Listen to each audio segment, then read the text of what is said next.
مسئله یکم حکم این عبادت. حکمش در مذهبی امام ابو حنیفه قربانی برای شخص توانگر واجب است. این چنین امام اوزاعی، امام اهل شام و امام لیث بن سعد، امام اهل مصر و در یکی از دو روایت از امام احمد حنبل نیز روایت شده که به همین نظر بودن، یعنی قربانی را واجب میگفتن نه سنت. مسئله دیگر وقت قربانی است. وقتش که است؟ وقت قربانی البته برای شخصی که در شهر است و آنجا نماز عید برپا می شود، وقتش از بعد ادای نماز عید شروع می شود تا شام 12 روز ذوالحجه، یعنی روز اول عید، روز دوم عید و روز سوم عید تا در آمدن نماز شام. در این 3 روز، یعنی روز 10 و 11 و 12 ذوالحجه، شخص می تواند قربانی کند.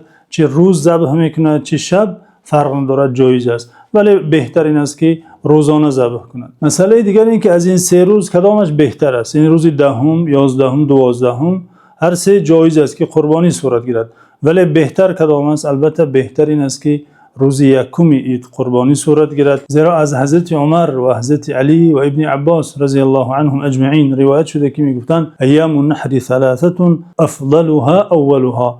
روزهای نحر 3 روز است، ولی بهترینش روز یکمش است. روز 12 ذوالحجه، یعنی روز سوم عید، وقتا که شام درآید دیگر قربانی جایز نمی باشد. مسئله دیگر این که افضل این است که شخص قربانیش را خودش به دست خودش ذبح کند، بهترش همین است. ولی اگر نتواند شخص دیگر را خواهش میکند، وکالتا از او، نیابتا از او ذبح میکند. ولی در این صورت نیز بهتر این است که صاحب قربانی آنجا حضور داشته باشد. مسئله دیگر این که مستحب است شخص کاردش را خوب تیز کند. پیش از اینکه جانور را میخواباند باید کاردش را تیز کند. مکروه است که با کارد کند شخص ذبح کند. پیامبر صلی الله علیه و سلم در حدیث صحیح که آن را امام مسلم روایت کردند فرمودند و اذا ذبحتم فاحسنوا الذبح وليحد احدكم شفرته ولیریح ذبیحته.